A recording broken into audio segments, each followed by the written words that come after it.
Hello guys, welcome to United's Glory. Manchester United 1, Sheffield United's reserves 2. Manchester United have basically just proven that we're not real title contenders. Now I hate to be throwing up the white flag so early, but are you surprised about this? For some reason I'm not. I'm not that surprised. I knew as soon as I saw the team selection, as soon as I saw the energy on the pitch, this had to be coming. We can't keep pulling matches back from the brink. This was coming and I'm not surprised. And this is the exact reason why we're not really in a title race. This is our position is first was foe. Man City look imperious. We are literally just relying on moments of brilliance every single game. We just lost to Sheffield United's reserves. Now, who's to blame for this? There's so many people, so many poor performances, but I'm also going to start with Ollie because I've given him praise recently, but that team selection was a joke. I'm literally laughing at it. Why, against the worst team in Premier League history, are we playing 2 defensive midfielders? 2 holding midfielders against the worst team in English football history at Old Trafford when you're top of the league. Static Matic is back again. He's crap. Actually, wait, I'll think about it. He isn't crap for what he does. But if you want to win league titles, if you want to be aggressive and go for those league titles, at this point in time, Matic is not the player you need. You need someone who can play with tenacity and zip and get the ball forward and inject pace. The problem with Matic as well is he's got Maguire next to him or just behind him. And he plays at exactly the same pace. So you've got 2 players playing rewind football. They might as well be going backwards most of the time. Why Cavani didn't start as well? Jesus. I mean, Martial was awful. He was the worst player on the pitch for me. Like, I've just slated Matic, but Matic just does what Matic does. Martial's going backwards. I've been starting to wonder, has Anthony Martial peaked? I've always been Team Martial, but I can't defend that kind of performance today because he was a ghost. He was a ghost. If you're going to be a striker, especially if you want to stay in that position for a while, you've got to keep evolving your game. Nothing this year. He's been awful. He's been one of our weak links this year. He's been rubbish. Greenwood didn't deserve to come off. At least Greenwood was carving chances for himself. Martial, did he even have a shot at goal today? I mean, he did have a goal disallowed, but wait, let's also hold up a sec. It should have been 2-2 because Martial's goal should have been a goal. But I'm not excusing that from the rest of Martial's performance because Martial was garbage and he's been garbage all year. All year. His best game was against Liverpool in that 0-0 when he played on the left side. I thought it was harsh he got took off. But since then he's been garbage. Before that he's been garbage. It's really... You know, last year he was in great form and I was like, that's it. You know, Martial, if he keeps evolving at this rate, he started to look strong. He was holding on to the ball. Now that seems to be gone. He looks stronger, holding on to the ball. All he needed to do, you know, was add a few dimensions to his game. You know, we could have had a world-class striker. He isn't doing it. He isn't doing it. His movement off the ball is atrocious for a striker. It's atrocious. You could say the first one's sometimes neat and clever, but they're not brilliant penetrating runs. And once that first one's finished, he becomes static. He might as well be Matic. Anyway, the charade's over. The charade is over. We played quite well against Liverpool as well. But, you know, as soon as a team sits back, as soon as they put up 2 defensive blocks, you know, we struggle. We've known this for ages. We rely on moments of magic from the likes of Bruno Fernndez and Rashford, Rashford's really inconsistent anyway, and we got that inconsistent performance today. Yeah, it's just really, really disappointing. Anyway, we get 60 minutes into the match, and I'm like, Matic has got to be taken off now. You see Fred warming up in the first half, and then all of a sudden McTominay starts warming up. What? But then 60 minutes, Matic is still on the pitch. 70 minutes, Matic is still on the pitch. 80 minutes, Matic is still on the pitch. When it gets to 80 minutes, for some reason, we take one of our better players of the day off. Telos and bring Shaw on. So basically like for like, except one can actually cross the ball because he doesn't hesitate every time he gets the ball. And now Shaw's been on great form. I've praised him recently. But Shaw is a so-so crosser. He'll do one good cross out of 6. He hesitates, and most of the time he hits the front man. And I'm not excusing Wan-Bissaka on the other side as well, because he can't cross. I mean, when I get to him in the player ratings as well, Wan-Bissaka, if you're the opponents, you'd let Wan-Bissaka get the ball, because he's our weak link when it comes to attack. Anyway, I'll get to him in just a moment, but playing 2 deep midfielders against Sheffield United, don't get me wrong, defensively very organised, they're clearly very passionate, you know, just the typical relegation battlers that you usually expect to see. But, you know, they're awful. They're not the team they were last year. They've become a big boot team.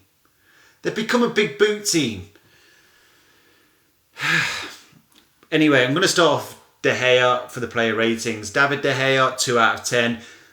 Look, you could argue it might have been a bit of a foul. It was a foul if the foul for Martial's goal was a foul. But to me, that weren't a foul. David De Gea is weak link at corners. His positioning on the line is, you know, his command of his area is poor. He has good command of his line, but his command of his area is just atrocious. And, you know, Sheffield United did their homework. They just took advantage of him. Now, this is the problem with De Gea, because as far as I'm concerned, he made 2 errors today. Because for that second goal, okay, it was a improvised clearance, but he literally passed it back out to the wing so Sheffield United could have another go again. He might as well as get a team assist for Sheffield United, because he just passed it out. It was like, why not put your foot through it? Be brave.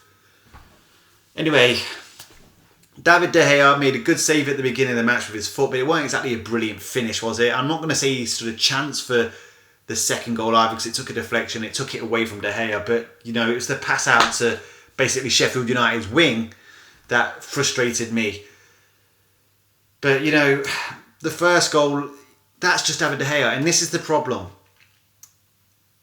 David De Gea's form has improved from last year, where it was a blunder error after error last season. He hasn't really made any this season, so you've got to give him the praise where it's due.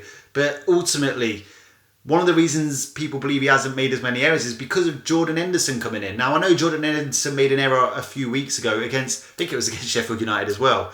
But, you know, you could at least say he was caught cold. He hasn't been playing that much. It might have been match sharpness. He's looked perfectly fine since. He looked good against Liverpool only a few days ago. David De Gea doesn't have that excuse. He's been playing week in, week out. So, no excuse. So, as far as I'm concerned, if you're going to play under the idea that, you know, if your keeper makes an error, they get dropped, just like how it used to be for Man United teams. If Ferguson saw a goalkeeper make an error, they'd get dropped. I remember Tim Howard making basically one mistake at the end of the season against Porto. Barely ever played for Man United again. You've got to be ruthless. We've given David De Gea chance after chance after chance, and he is a good goalkeeper. But if his form has improved because of the Henderson coming in, and, you know, if he makes a mistake, he gets dropped. When he makes that mistake, you have to drop him. Otherwise, the threat of Henderson being there, if he does make a mistake to come in, you know, it holds no weight. So I'm going to give De Gea a 2 out of 10. Give Henderson a chance. I mean, it was Sheffield United tonight, bottom of the league, worst team in Premier League history. Why not give Henderson a run out tonight? It's not like I even think Henderson's better than De Gea, but, you know, if you're going to set up that system, like, if you don't play well, you get dropped, and Henderson's there for that reason, then you've got to drop De Gea when he doesn't play well. Anyway, 2 out of 10 for David De Gea. Telos, I thought, was one of our better players tonight. You know, he had a good defensive performance. His crosses are brilliant. Except we had, I don't know what it was, a lamppost up front today. He doesn't look like one of those tall, lanky lamppost strikers, but, or a ghost. Anthony Ghostiel, rubbish. So, Telos, what I like about Telos is he does not hesitate on crosses. He crosses first time, even if it's a moving ball. He doesn't have to look up, and he always delivers it to a dangerous area. There was one ball he put in for Bruno Fernndez in the first half, which was delicious, and then he delivered quite a few good crosses later on. If we had Cavani playing the whole game, I believe Cavani would have got on the end of one of them. But for some reason, you know, when we do get Cavani on, Ole Gunnar Solskjaer decides to bring Shaw on, who cannot beat the first man on half of his crosses. Anyway, I'm going to give Telos a 6 out of 10. I thought he was one of our best players today. On to Wan-Bissaka. You know, like I said against Liverpool, one thing he does well is the first 2/3 of the pitch, he gets wide and holds his position really well, and it looks like he's in loads of space. That's why he receives a lot of the ball. As soon as he gets the ball, attack over, unless he passes to somebody else. Now, I know he did do one good cross in the first half, but these crosses are rare. For a Manchester United fullback, you have to be delivering those crosses 4 or 5 times a game. But when he gets the ball, I think teams are set with that. I think Sheffield United set up, close down and compact that left-hand side. Don't give Manchester United any space on that left-hand side. But if he'd send it to that right-hand side with Aaron Wan-Bissaka, it's fine. Don't panic. Just hold your position. And it worked. Anyway. But, his performance weren't particularly bad. He was good defensively. I give him a 5 out of 10 today. Tuanzebe and Maguire, I don't think any of the goals were particularly the centre-back's fault. So I'm going to give Tuanzebe a 5. I thought he was dealing okay. I don't really know why we took him off instead of Matic at the end. It didn't really make any sense, especially when they had a pacey player on. He couldn't really do anything about the second goal either. It was just a shot and it hit his leg and went in. So I'm going to give Tuanzebe a 5. Maguire obviously scored a goal, got us back in the game. His passing was a bit off today. I thought he weren't weighting his passes very well. But, it was a good header. I mean, he's usually rubbish at offensive headers. Usually the ball hits his head. And, if it's rugby, it's a goal because it goes over the bar. But today he actually managed to get it on target and he scored. And he got us back in the game, but we threw it all away after that anyway. So I'm going to give him a 6 out of 10. And he's actually the man of the match just simply for scoring the goal in a really crap performance by Manchester United. On to Paul Pogba. I thought Paul Pogba was one of our better midfielders today. He at least kept the ball and held on to it quite well. I think he did give it away a few times, but, all of them did. And this is where I knew it was going to go wrong, actually, because Pogba was playing with swagger in the first 15 minutes. He was playing with a lot of swagger, and he looked too comfortable. But then the whole team looked too comfortable. We were playing like tick-attacker football, not with the edginess and the movement, but, we were passing around. I think we had like 85% possession in the first 15 minutes. And it was just like nonchalant football, just pass it around like it was a training ground. And Pogba was playing with far too much swagger. There was no intensity in his game, and if there's no intensity in Pogba's game, there's not going to be intensity in the rest of the team. But I'm not holding Pogba at fault for anything. I thought Pogba was still one of our better players today, so I'm going to give him a 5 out of 10. But, that's when I knew the warning signs were there. I was just like, the energy's not right about this team. They're taking the Sheffield United team too lightly. And don't get me wrong, Sheffield United looked awful until they scored. When they scored, they kind of, rose in their spirit, I guess you could say. But, Paul Pogba, 5 out of 10. On to Bruno Fernndez, rubbish. I mean, okay, take away that isolation of his goal against Liverpool, which he won us the match, and I was calling him Eric Cantona, getting a bit carried away. His form, his consistency in his play on the pitch in the 90 minutes has been really off the last 5 or 6 games. You'll still have a bit of magic here and there, and that's why you always have to have him on the pitch. So I'm not saying take him off or anything like that or drop him. But, I'm really starting to wonder if he's getting leggy now. And it's not like he deserves to be dropped, but I think he needs a few games out. It's time to give Van der Beek a little run in there and give Bruno Fernndez a chance to freshen his ideas, because teams know as soon as Bruno Fernndez gets the ball, they have to be alert. It's just what they know what to do now. They make sure they follow the man as soon as Bruno Fernndez gets the ball. They know to track Rashford as soon as Bruno Fernndez gets the ball. And Bruno's passes are coming up short quite a lot now. He usually sends them over the top of the defence, but the defences are far more ready for these kind of passes. But it was a poor performance by Bruno today. Kept giving the ball away, didn't create anything, which is what he's there for. It's what you have to hold him to account for. So I'm going to give him a 2 out of 10 today. Maybe a 3 out of 10 would have been fair, because I don't think it's as bad as 2 of the other players I've given 2s in these player ratings. Marcus Rashford, I mean, it's just Nanny 2.0, isn't it? For some reason, he can't seem to stay consistent throughout a 90-minute period. And in fact, I don't even think he was consistent for any 1 minute of the 90-minute period today. He was a ghost. He was just as much of a ghost as Martial, except at least, he was coming for the ball. And, he did have that shot in the first half, which went just wide. And, it could have been a goal.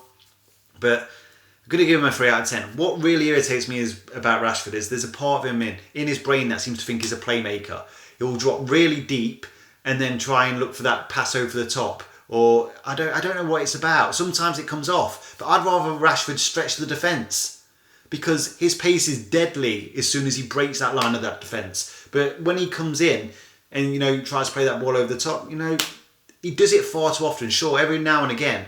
But for some reason he comes deep all the time, like he's about to start creating play. No, leave it to the playmakers, Pogba and Bruno. Get on the end of their balls and score goals. Do you think Cristiano Ronaldo starts dropping deep and looking to playmate? No, he knows what his job is, and that's to score goals. And that's what we need Rashford to do. As well as, sometimes I'd like to just see him hook the line a little bit. I know it sounds a bit 1980s, but just hook the line and commit their defender on the line and beat them. Because as soon as you do that, a lot opens up down that line and then you can work across. But I'm going to give Rashford a 3 out of 10 today. I thought he was slightly better than... he had his free kick as well. He was slightly better than some of the other players. Mason Greenwood, thought it was harsh he came off. He can be a very frustrating figure for me because sometimes he does the same thing over and over again. It's obviously the younger player mistakes that he generally makes. I did want to see him add a new dimension to his game today, but at least he was creating chances for himself. At least he was forcing openings for himself. You can't say that about Martial or Rashford today, who were just ghosts. Greenwood wasn't a ghost, and I felt like he was more likely to score than Rashford or Martial today. So I don't understand why we took him off. I'd like to see him cross more and a little bit early. I know he's naturally a striker, so he naturally wants to go for goals, but I think sometimes he gets in good positions on that right, and if he crossed a little bit early, he'd have a few assists to his name. Because he can strike a ball, and he does know how to cross the ball as well. But his first thought's always to do the step overs and either turn in on your left or on your right, usually the left. It's getting a bit predictable. Just cross more. Because sometimes the players are in the box and ready for a cross, and then you can clearly see them looking at him saying, come on, you should cross that, or beat the man, get to the byline and then pull it back. But he definitely weren't one of the worst players today. Like I said, it was harsh he came off. 4 out of 10 for Mason Greenwood. On to Anthony Martial now. Like I said earlier in the video, I'm Team Martial. All the times where he came under a lot of criticism, under the likes of Mourinho, even Solskjaer, I was always on his side. I liked the type of player he was. He's the type of reason I supported Manchester United. Players who could move quickly with the ball and take players on and commit players and beat a man and then finish it off as well. And he had a lot of finesse. But obviously he wants to be the striker. Now I think he's a better striker than Marcus Rashford because he can at least hold the ball up. He seemed to add that to his game last year, and he's probably a bit better at the interplay than Marcus Rashford. But at the end of the day, whilst I was thinking he could evolve into a very good striker last year, I'm having my doubts. Not only do I think he's peaked, I think he's actually fell off from his performance last year and gone a little bit backwards. He's not holding the ball up as well anymore. He's not interlinking play anymore. He keeps misplacing his passes quite a lot. He's always looking to pass to Pogba for some reason. And the fact that we have Cavani now, who is... when he's on form, a world-class number 9, it's night and day. It is actually night and day. And for me, it's all about Martial's movements. Once he's made that first run, when it doesn't come off, he becomes extremely static. Whereas you see Cavani, he makes a run, then he makes a second run. He's always looking to cause problems when his A game isn't going for him. And that's what Martial needs to do, because when his A game doesn't go for him, it's very difficult. I'm not going to say it's easy to mark for defenders, because when his A game's going well for him, it's extremely difficult to mark. He must be a nightmare to mark. But when a defender has him in the pocket, like Sheffield United's defence did today, you get nothing from him. Absolutely nothing. He's le sulk, because he just looks like he's sulking up front. But he needs to add these extra dimensions to his game, otherwise he's not going to last. Otherwise he's not good enough to be a striker for Manchester United. He was just standing still far too much of a ghost. I think he deserves to be dropped. I genuinely think he deserves to be dropped. Give him 5 games out, play Cavani up front. And this is the problem as well, is as much as I am critical of Rashford does things in the big moments. So on the left, especially with Rashford's pace as well, he's better on the counter-attack than Martial. So he's a better outlet than Martial. Even though I think Martial's a technically better player than Rashford, if you are playing on the counter-attack, it's better to have Rashford on that wide forward position than it is Martial. Because is over a long distance. Rashford's just a lot quicker. He has a lot more drive to get into open spaces as well. Anthony Martial doesn't have drive to get in open spaces. He doesn't exploit spaces very well. Like I say, he does a few little nimble movements here and there which look nice, but as soon as they don't work, he's a ghost. Anyway, I'm spending too much time on Martial. I do think it's time to drop him. Hopefully he can work his way back into the team because he is an excellent player. I'm not writing him off as a striker, but if he doesn't continue to evolve, then he isn't going to be what Manchester United need as a number 9, because there's just simply way better strikers out there than him. In Manchester United, if we want to get to where we want to be, we have to have the best. If we do go for somebody like Jadon Sancho or Jack Grealish in the summer as well, that forward line's going to have even better players. So, you could see Martial starting to lose his position. As soon as Mason Greenwood gets a bit more experience and learns to play up front himself, he's a better finisher than Martial. Martial's got to keep evolving. He's only like 24, 25, I believe. So he's got plenty of time. I mean, Cavani weren't as good as Martial is at his age, at least I don't think he was. So, here's hoping. I'm supporting Martial, but I'm just not impressed with him this season.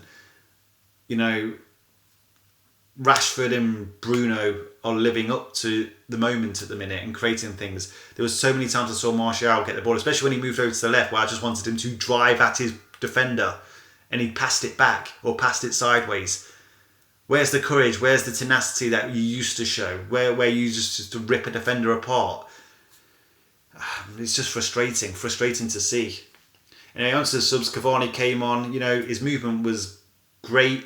It was a lot better than Martial's. I felt like we improved when Cavani came on. For some reason, his first touch was a little bit out, but he's got to start against Arsenal. I mean, I don't think we're in a title race anymore. I know it's only one loss, but I really don't think we're in a title race anymore. But Cavani is just the usual 6 out of 10 because, he didn't have enough time to really do anything and he tried. And there was even one moment where Cavani made a run across the front player and the ball went in behind, but Martial and Rashford were just static in the box. If one of them had taken a risk and tried to, break the line of the last defender, they would have either got in before the defender or in after the defender. But, they don't have that instinct that Cavani does. Anyway, on to Luke Shaw. I don't really know why he came on. I'm not blaming Luke Shaw for coming on, but I don't really know why he came on because I don't think Telos was particularly playing badly. I thought Telos had a cross in him. I mean, it was his corner as well. His corners were excellent today, Telos' was. So I don't really know why Shaw came on. It was just a waste of a sub. An absolute waste of a sub. Yet Matic stayed on. Why not get Fred on who can at least pass forward faster than 3 miles per hour? So sure, I'm going to give him a 6 out of 10 as well. And Van der Beek, 6 out of 10 as well. He doesn't... I mean, I'm not saying he had that much time to make his chance, take his moments today. But, he needs to make something happen if he's going to break into the team. And he doesn't really seem to be doing it. I don't think his performance against Liverpool was good enough to break his way into the team. But, he needs to make something happen because at Manchester United you have to make things happen. But, 6 out of 10 for Van der Beek. Ole Gunnar Solskjaer. I mean, we've learned that as a man manager, Ole Gunnar Solskjaer is probably top tier. But, tactical nous, then he's rubbish. I don't understand today's team selection. But, it is what it is. I really feel like we're out of the title race today. I just cannot believe you played 2 defensive midfielders against Sheffield United. It wasn't needed. Against Fulham, Fred, Pogba and Bruno played quite well together. We kept possession very well together. There was at least tenacity and pace to the game once it got going. I don't understand why Fred's been dropped. To me, he's an integral midfielder for us. He's one of the first names on my team sheet. But, he's been dropped. Why are we saving him for Arsenal? He's fit enough to play against Sheffield United than Arsenal. He's an extremely fit player. But, sometimes we get Static Matic back in and, we play at 3 miles per hour and Sheffield United drop deep. You play slowly against a team like that, they will get all their lines of the defence in position and they're a difficult team to beat because they're a very committed team. They'll win most of their 50-50s. So I cannot understand why Matic stayed on so long. In fact, I don't know why he started because he wasn't needed today. Bring him on the last 20 minutes when you want to shore up a goal lead. Oh, so frustrated. And,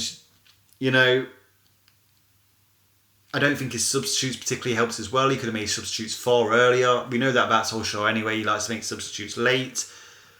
A like-for-like replacement at left-back made no sense. I personally would have got Matter on just to add a bit of, you know, genuinity on that right-hand side, because Martial didn't even need to be on the pitch because he weren't doing anything, and you took Rashford off that left-hand side where he's probably the most effective. He isn't as effective on the right-hand side. But it is what it is. I don't know why James was on the bench. Why not put Diallo on the bench? We already know James ain't good enough. But it is what it is. We're out of the title race now. Anyway, guys, let me know what you think. Arsenal next on Saturday. I really want us to beat Arsenal because Arsenal fans are the most annoying fan base in England. But, you know, if we play like that, we won't beat Arsenal. Let's face it, last time we lost was against Arsenal, and they were the better team. We played just as badly in that match with no tempo, no pace, no injection, and we lost. It's when we play like this, we just don't get results because we're too easy to defend against, because some teams don't want to push out their back line to allow us to counter-attack in behind them, and it's exactly what they should do because that's our strength. So if we don't play with pace and tenacity, then we're definitely not beating Arsenal at the weekend. Anyway, that's all for this video, guys. Very disappointed. Lost to Sheffield United reserves. Feels like the title chase was a joke now. It's just... Anyway, thanks for watching, guys. Talk to you soon.